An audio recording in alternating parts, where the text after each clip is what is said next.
Ladies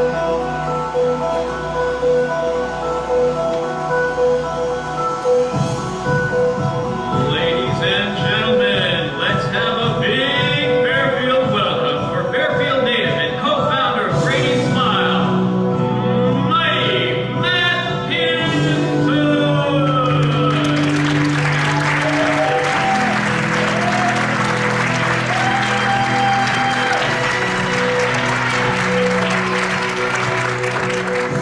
All right, mighty Matt. That's what we came up with, Chris. Mighty Matt.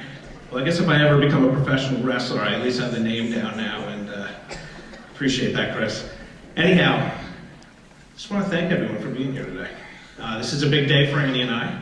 As you may know, we had a big fundraiser in Pennsylvania back in October, but this is our first fundraiser here in Connecticut, and we couldn't be more excited.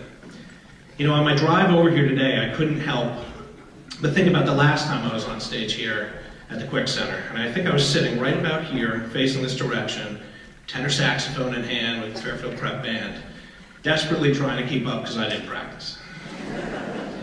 But had somebody told me back then, Matt, in 14 years you're going to be back on this stage by yourself as the co-founder of a charity that you started in love and memory and honor of your son who passed away, I'd tell him they're crazy. I would. Who would know that at 16 years old, right? No one ever thinks that's going to happen, but it did. This is what life has brought us, and we're here today, and I'm excited to be here today to talk to you about what we're doing at Brady Smile. As you saw in the video, we started Brady Smile back in May, 2 short months after Brady passed away on his 2nd birthday. In August, we launched 3 programs in a pilot phase at Yale New Haven Hospital. I'm happy to report that 6 months later, we now have 4 programs across 3 hospitals, and a new one coming in the next month.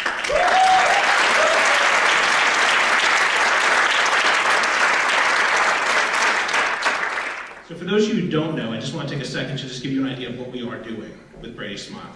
Again, if you saw the video, it kind of gets to 4 things: bags, blankets, music, and meals. Pretty simple things, but I can tell you from the perspective of being a former ICU parent, they're very effective things, and they're things that these folks rely on day in and day out. Our Comfort Bags program is the one that we really started with at the beginning, because whether you know it or not, a lot of people who end up in the ICU end up there as a result of a 911 call, and they're in an ambulance being brought over. As you can imagine, you don't remember things like toiletries. You don't remember things like toys to keep your child occupied. You don't remember things like a notebook to write down what those 5 doctors are telling you that, quite frankly, is in a whole other language that you don't understand to begin with. These Comfort Bags do those things, all right? And they provide distractions for both the parent and the patient and get them some of the necessities they need to get through a pretty rough time. Our Blankets program, which is by far our most popular program, provides fleece homemade blankets that are either sewn or hand-tied to babies and children in the hospital. Again, they have to be in an ICU. And we rely on our volunteers almost exclusively for this. As you could imagine, it takes a lot of work to put these blankets together, but I can tell you, without a doubt, this is the program that our recipients love more than any other. One parent once told us that wrapping their baby in that blanket gave them a sense of home, and it was the thing that they needed in that horrible moment in that hospital. And that alone keeps Andy and I going with that program. Our 3rd program is something we call the MICU, Music in the ICU. What we try and do is we get CD players and CDs to all the different cribs and bedsides. We do it for 2 reasons. One, we know music is therapeutic. All right, we know from Brady's time in the ICU, it was a great distraction for him. He learned from it. He grew from every single note that came out of his iPod. We want to pass that along. The other thing that we do with the music is we give them a good distraction.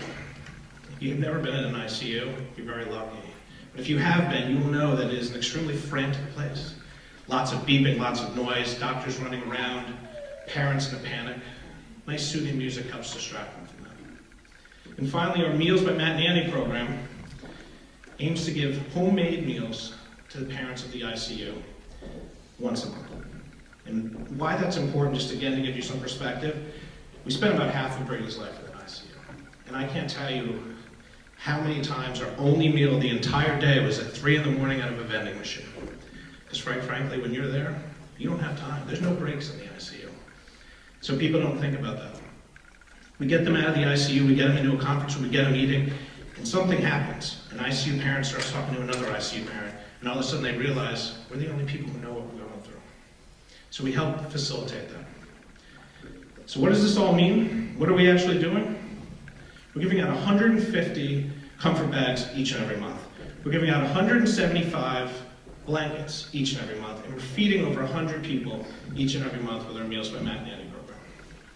On top of that, if you add in all the people that are benefiting from our CD players and CDs, we estimate that we are touching the lives of between 500 and 600 people each and every month.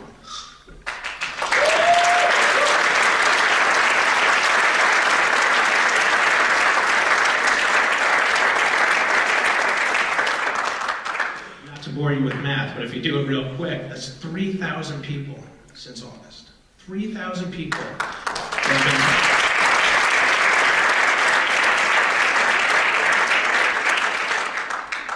And that just blows my mind. It really does. One little incredible boy who, despite all the suffering and all the pain, always was smiling, could inspire what came out to be Brady Smile. Inspires our continued growth, inspires our continued expansion, and quite frankly will inspire us one day to be talked about in the same breath as the St. Jude's or Shriners or any of those other big children's hospitals. Because here's the reality, this is not a hobby for Andy and I. This is our life. And we will keep driving this, we will keep growing this each and every day we go. Here's the thing, we can't do it alone, and we know that. We know that we depend on each and every one of you to help volunteer for our events, to help volunteer to make blankets, to help bring bags to the hospital, to help fund our programs. I say it all the time, but without you, Andy and I are nothing more than two people with good intentions and no way to act on it. So it is with heartfelt appreciation that I just say thank you. Thank you to each of you. Thank you for being here, thank you for your continued support, and I hope you'll continue to join us on our journey as Brady Smile explores, expands. In closing, kind of give you a little taste of where we've been. Let me just tell you where we're going. We just partnered with Inova Hospital down in Fairfax, where next month we'll start providing them with blankets and our music program. We also are doubling our meals program at Yale New Haven. So that'll be twice a month, thanks to a very, very generous donation from Cassie's Restaurant in New Haven. And if you've never been there, I strongly suggest you go. And I'm not just saying that because he supports us, it's actually a wonderful restaurant. We are also in the process of doing some interviews at different hospitals in Long Island, New Jersey, and Connecticut with the hopes of doubling our hospital partnerships and expanding our base. On top of that, we're actually looking into two programs that are non-hospital based, one of which is going to help defray medical expenses for parents of children in need. Can't tell you how many times we hear from a parent, my child needs new glasses, I don't have the insurance to pay for it. Is there any way you can help us? Right now there isn't, but we're exploring a program that would allow that to happen. And we're exploring in a fun, interactive way that we're going to be able to actually pair some of our donors with some of the people in need and bring them together and help facilitate that. The second program that we're looking into and talking to our lawyers about is one in which families can properly memorialize their child. When you lose a child, there's not an automatic thing that you set up, at their funeral to say, please, instead of flowers, give donations here, what have you. And people often scramble at the end and just choose a charity. What we're going to allow them to do is actually set up a fund within their child's name at Brady Smile, so that they'll be able to properly memorialize their child without having to deal with any of the administrative burden and what have you that Andy and I do. So we're really excited about this. As you can see, this is just the beginning. We're going to keep growing. We're really happy that you're here tonight to help us celebrate. So with that, I'm not going to take up any more of your time.